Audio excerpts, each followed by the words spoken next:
Un cordial saludo, quien les habla Marlene Osorio, estudiante del noveno trimestre de la carrera de Psicología en la Universidad Bicentenario de Aragua. A continuación les explicaré todo sobre los trastornos psicóticos en la adultez. En este video explicaré todo sobre la definición del trastorno psicóticos, sus características, signos y síntomas del diagnóstico del trastorno y una pequeña conclusión de lo vivido o desarrollado o visto en este tema o en este video. Este tema es importante y relevante ya que los trastornos psicóticos son trastornos mentales graves que causan ideas y percepciones anormales. Las personas con esta psicosis pierden el contacto con la realidad. Dos de los síntomas principales que son delirios y alucinaciones. Los delirios son falsas creencias, tales como la idea de que alguien está en su contra o que la televisión les envía un mensaje secreto. Las alucinaciones son como percepciones falsas, como escuchar, ver o sentir algo que no existe.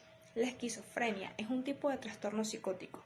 Quienes sufren el trastorno bipolar también pueden tener síntomas psicóticos. Otros problemas que pueden causar psicosis son el alcohol y ciertos medicamentos, tumores cerebrales, infecciones de cerebro y un ataque cerebrovascular. Las características, por su lado tendríamos los comúnmente llamados síntomas positivos, que serían los delirios, que creen anteriormente, como había dicho, creen citas y fijas falsas en las personas, sostienen finalmente y que son irreducibles a la lógica. En función de la temática del delirio, veremos estos tipos. Persecución, la creencia de que uno está siendo vigilado o seguido. En caso que me espían con cámaras, cuando voy por la calle noto que alguien me sigue. Ese es un ejemplo. El perjuicio, cuando la persona cree que hay alguien intentando dañarle o perjudicándolo de alguna manera. Por ejemplo, se están montando en un complot con mi contra, hay gente que quiere envenenarme o sencillamente hacerme daño. Las referenciales son las creencias de que ciertos gestos, comentarios, señales se dirigen a uno. Por ejemplo, me miran en el metro, hablan de mí en las canciones, en la televisión, entre otras. De grandeza, el sujeto cree que tiene habilidades, riquezas o famas. Por ejemplo, me siento elegido por hacer una misión, me comunico directamente con Dios. Erotomaníacos. La propia persona cree erróneamente que es el objeto de enamoramiento del otro. Por ejemplo, el rey de España está siempre pendiente de mí y no para de llamarme.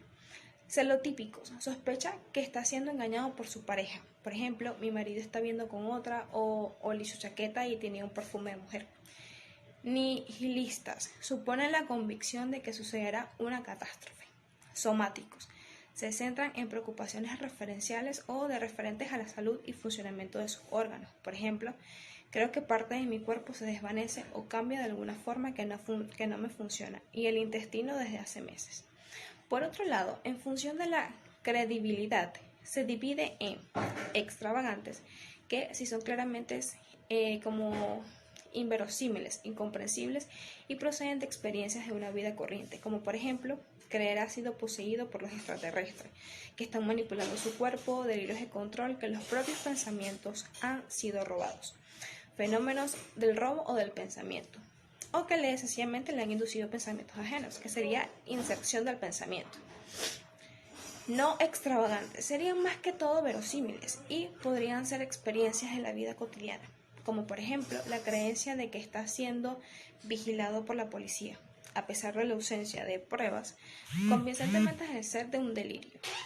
Alucinaciones, se trata de percepciones que tienen lugar sin la presencia de un estímulo externo, son vividas y claras, como una percepción normal y no están sujetas al control voluntario. Se pueden dar en cualquier modalidad sensorial. Auditivas, que estas se experimentan en forma de voces que en el interior de la cabeza del paciente, conocidas o desconocidas, y que se perciben como diferentes del propio pensamiento, o en ocasiones estas voces le insultan o le dan órdenes, y es entonces cuando la propia conducta puede ser determinada porque indiquen estas voces. Es el tipo de alucinación más frecuente en la esquizofrenia. Los visuales. Las personas que padecen este tipo de alucinaciones perciben como imágenes que pueden ser de personas, objetos o situaciones que los demás no podemos percibir. Puesto que no existen,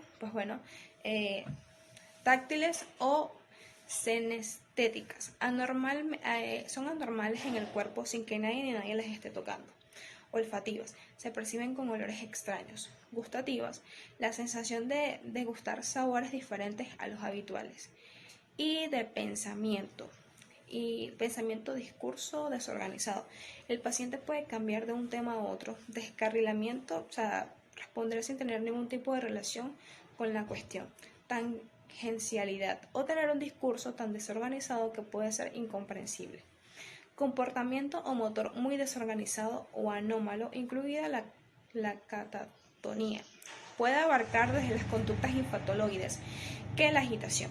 La catatonía es una disminución marcada de la reactividad al entorno, que va desde la resistencia o de llevar a cabo instrucciones, como negativismo, hasta una ausencia total de respuestas verbales o motoras, mutismo y estupor.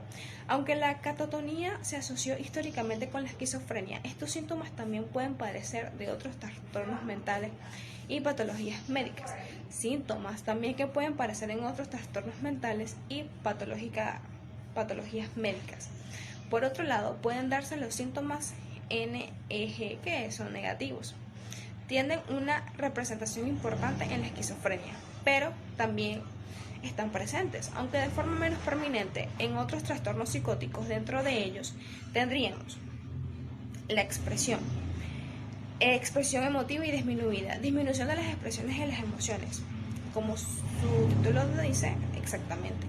Abulia, pérdida de la iniciativa propia. Alogía, reducción del habla. Aneudonia, disminución de la capacidad para experimentar el placer. Asociabilidad, falta de interés por las relaciones sociales. Diagnóstico del trastorno. Debemos saber que el hecho de que una persona presente un primer episodio psicótico no significa que luego sea diagnosticado de esquizofrenia, ya que en otros trastornos psicóticos los síntomas pueden ser los mismos. Para diagnosticar una psicosis como esquizofrenia, la mayoría de las guías o test recomiendan que los síntomas deben ser continuos durante menos de 6 meses y haberse producido varios episodios con ciertas características específicas. En cualquier caso, en psiquiatría podría utilizar diferentes criterios de diagnóstico y le podrían informar de los motivos de su decisión diagnóstica. Según el DSM-5, el diagnóstico del trastorno psicótico debe presenciar de uno o más de los síntomas siguientes: ideas delirantes, alucinaciones, lenguaje desorganizado, ejemplo disperso o incoherente, comportamiento catatónico o gravemente desorganizado. La duración de un episodio de la alteración es al menos un día, pero inferior a un mes, con retorno completo al nivel premórbido de la actividad. La alteración no es atribuible a un trastorno del estado de ánimo con síntomas psicóticos, a un trastorno esquizofrenico o esquizofrenia, y no es debido a los efectos fisiológicos directos de una sustancia, por ejemplo, una droga o un medicamento, o de una enfermedad médica. Codificación según los tipos. Punto 081. Son graves y relativamente. Los síntomas psicóticos se presentan poco después y aparentemente en respuesta de uno de los más acontecimientos que, solos o en un conjunto, serían claramente estresantes para cualquier persona en circunstancias parecidas y en el mismo contexto cultural. Punto 80. Sin desencadenantes graves. Si los síntomas psicóticos no se presentan poco después o sencillamente no parecen una respuesta a acontecimientos que serían claramente estresantes para cualquier persona en circunstancias parecidas y en el mismo contexto cultural. Especificar sí. De inicio en el posparto. Si el inicio se produce en las primeras 4 semanas del posparto, son irrelevantes. La conclusión de este video es que todo tipo de alucinaciones son señales latentes de psicosis. Ayuda ver, escuchar, hasta oler cosas que no están en el plano de la realidad. Además, también son comunes los delirios de persecución, las falsas concepciones de fenómenos inexistentes, así como el delirio de la grandeza y el delirio de la deidad. La detección temprana de la psicosis permite al sujeto una oportuna intervención para evitar, en la medida más posible, su internación en instituciones especializadas del tratamiento psiquiátrico. El tratamiento se aborda desde un colegiado multidisciplinario con el propósito de abarcar todos los aspectos de recuperación del sujeto, para así lograr su funcionalidad en las actividades cotidianas de este. Para que una persona se encuentre ante un episodio psicótico se requiere de dos condiciones: la predisposición, que es genética para ello, y detonante que le lleva a desencadenar tales circunstancias, es decir, debe como que encontrar una estructura psicótica que las detone, una lesión cerebral o el uso de drogas. Por ejemplo, atender la psicosis inmediato arroja mejores resultados que si se hace tardíamente, ya que una persona que sufre de psicosis por un largo periodo desde la aparición, desde el primer episodio psicótico sin intervención especializada, ellos tienden a producir como una fijación que es difícil que levantar. Muchas gracias por su atención.